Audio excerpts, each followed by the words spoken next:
so.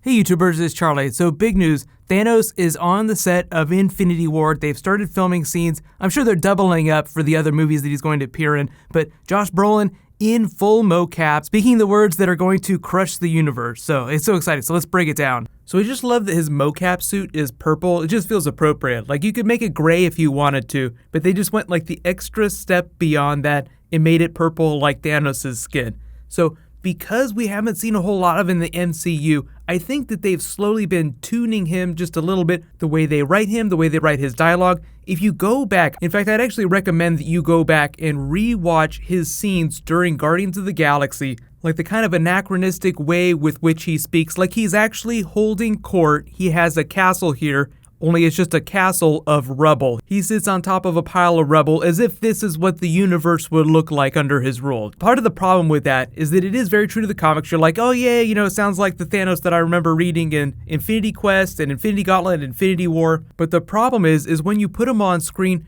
with characters that don't also speak like that, like Asgardians speak in a very Shakespearean way, coming out of Anthony Hopkins' mouth, anything sounds amazing. But then when you bring like regular character, like, you know, average people, well, not so average people, but normal humans like Tony Stark or say like Hawkeye. Hawkeye is probably like the most normal person out of all the Avengers. Like he lives in the woods. He's so removed from all this grandeur, all this craziness that's going on. So he's just like, I fire arrows. There's an army of robots outside. This is ridiculous. None of this makes any sense. He's like the character during Age of Ultron who just acknowledges how ridiculous it all is. And that's kind of what happens when you put those characters on screen with Thanos, which is going to happen during Infinity War.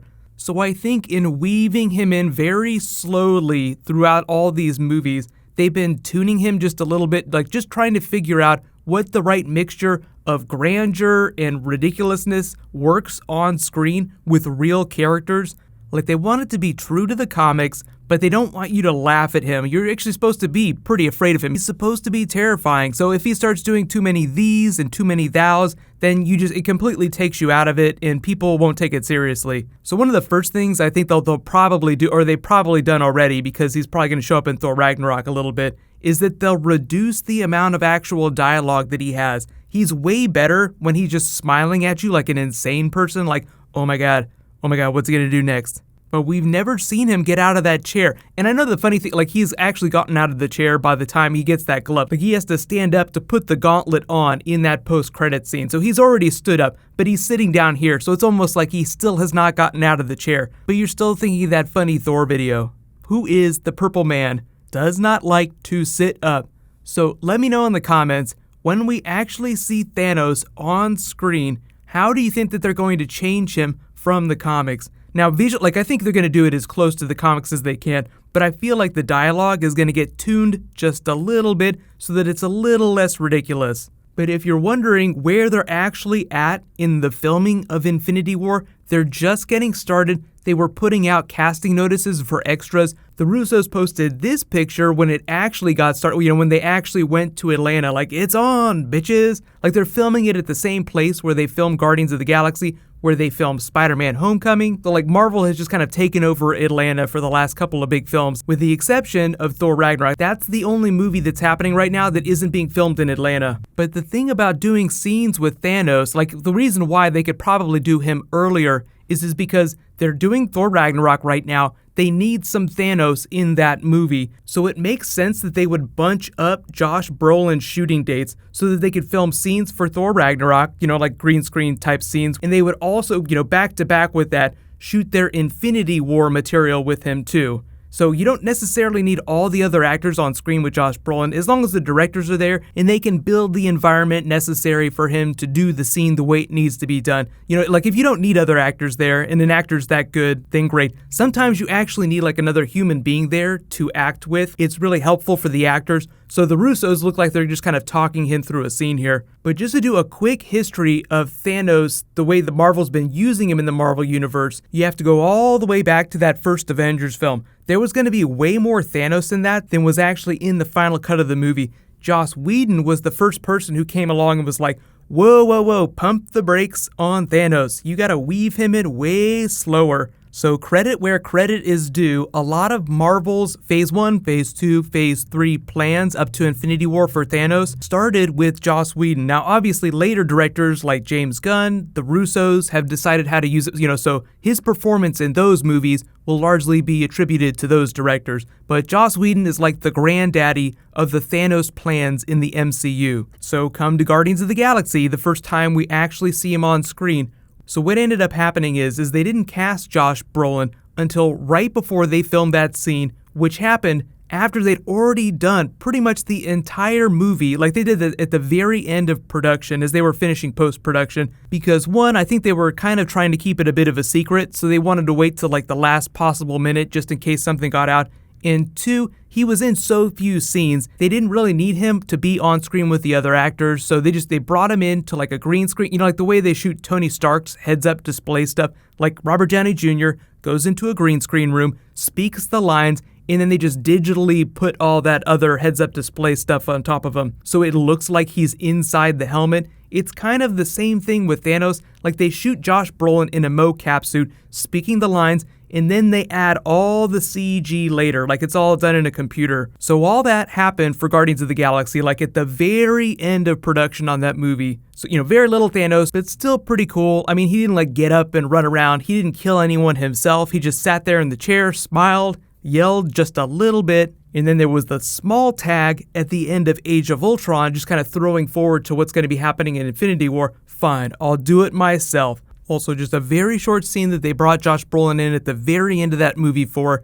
Come to Thor Ragnarok. Now, obviously, we haven't seen footage of the movie yet, so we don't know exactly how he's going to show up, but presumably, we're going to see other characters, the characters that we know like Loki, interacting with him in some small way. Part of the mission now, leading into Infinity War, is better explaining what Thanos is doing, why he wants to do it, what the Infinity Gauntlet is, because there's so many people that are going to see these movies that have absolutely no idea what happened in the comics. So part of what Marvel has been doing on top of, what's going to be happening in the movies is doing these funny Thor trailers, because it's just reminding you of the Infinity Gauntlet, the Infinity Stones, as they call them in the movies, and then hoping that you go back and you watch the old movies again, like you watch Guardians of the Galaxy and you listen to the collector's speech about the relics that predate the creation of the universe. There was also a scene where Odin kind of does the same thing. Like I think it's when Jane Foster first comes to Asgard and they're walking through a chamber and he opens the book and explains the Dark Elves. Like there's the book with the text that moves around.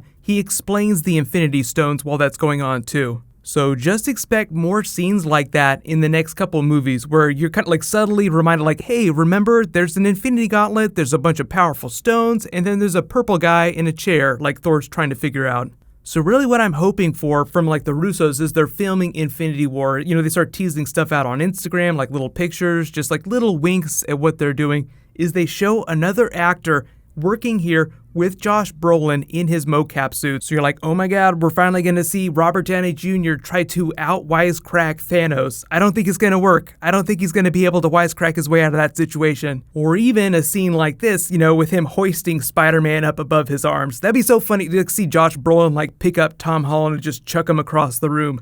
But let me know in the comments, what kind of behind-the-scenes stuff do you want to see from Infinity War? Now, obviously, you want to see everything. You're like, wait, we want the trailer now. Give it to us now. But it's going to be a long time before we actually see real footage. The next footage we see of Thanos will actually be in someone else's movie. So it's going to be a lot of fun, and they're going to be filming that movie for a long time. Infinity War is such a huge movie. They're going to be filming it, like, you won't see all the actors on screen together, like, filming scenes together that much. Most of it will be just a couple of actors together at a time. So either way, Just be prepared. You're going to be seeing little stuff like this from behind the scenes for the rest of the year and into the first part of next year. But what's going to happen next is I'm probably going to do like an Arrow behind the scenes video because we've seen the new Team Arrow in their comic book costumes. Mr. Terrific has like full-on face paint, like the T on his face, full-on comic book Mr. Terrific. It's going to be a lot of fun. So I'll probably post a video for that tomorrow. There's a couple other trailers that I want to do. So just be sure to subscribe to get all that stuff. And there is a new round of the Captain America Civil War giveaway going on right now. All you have to do to enter is be a subscriber, leave a comment on this video. It's just for a copy of the Blu-ray. So I'll announce the winner the next time I post a Marvel video.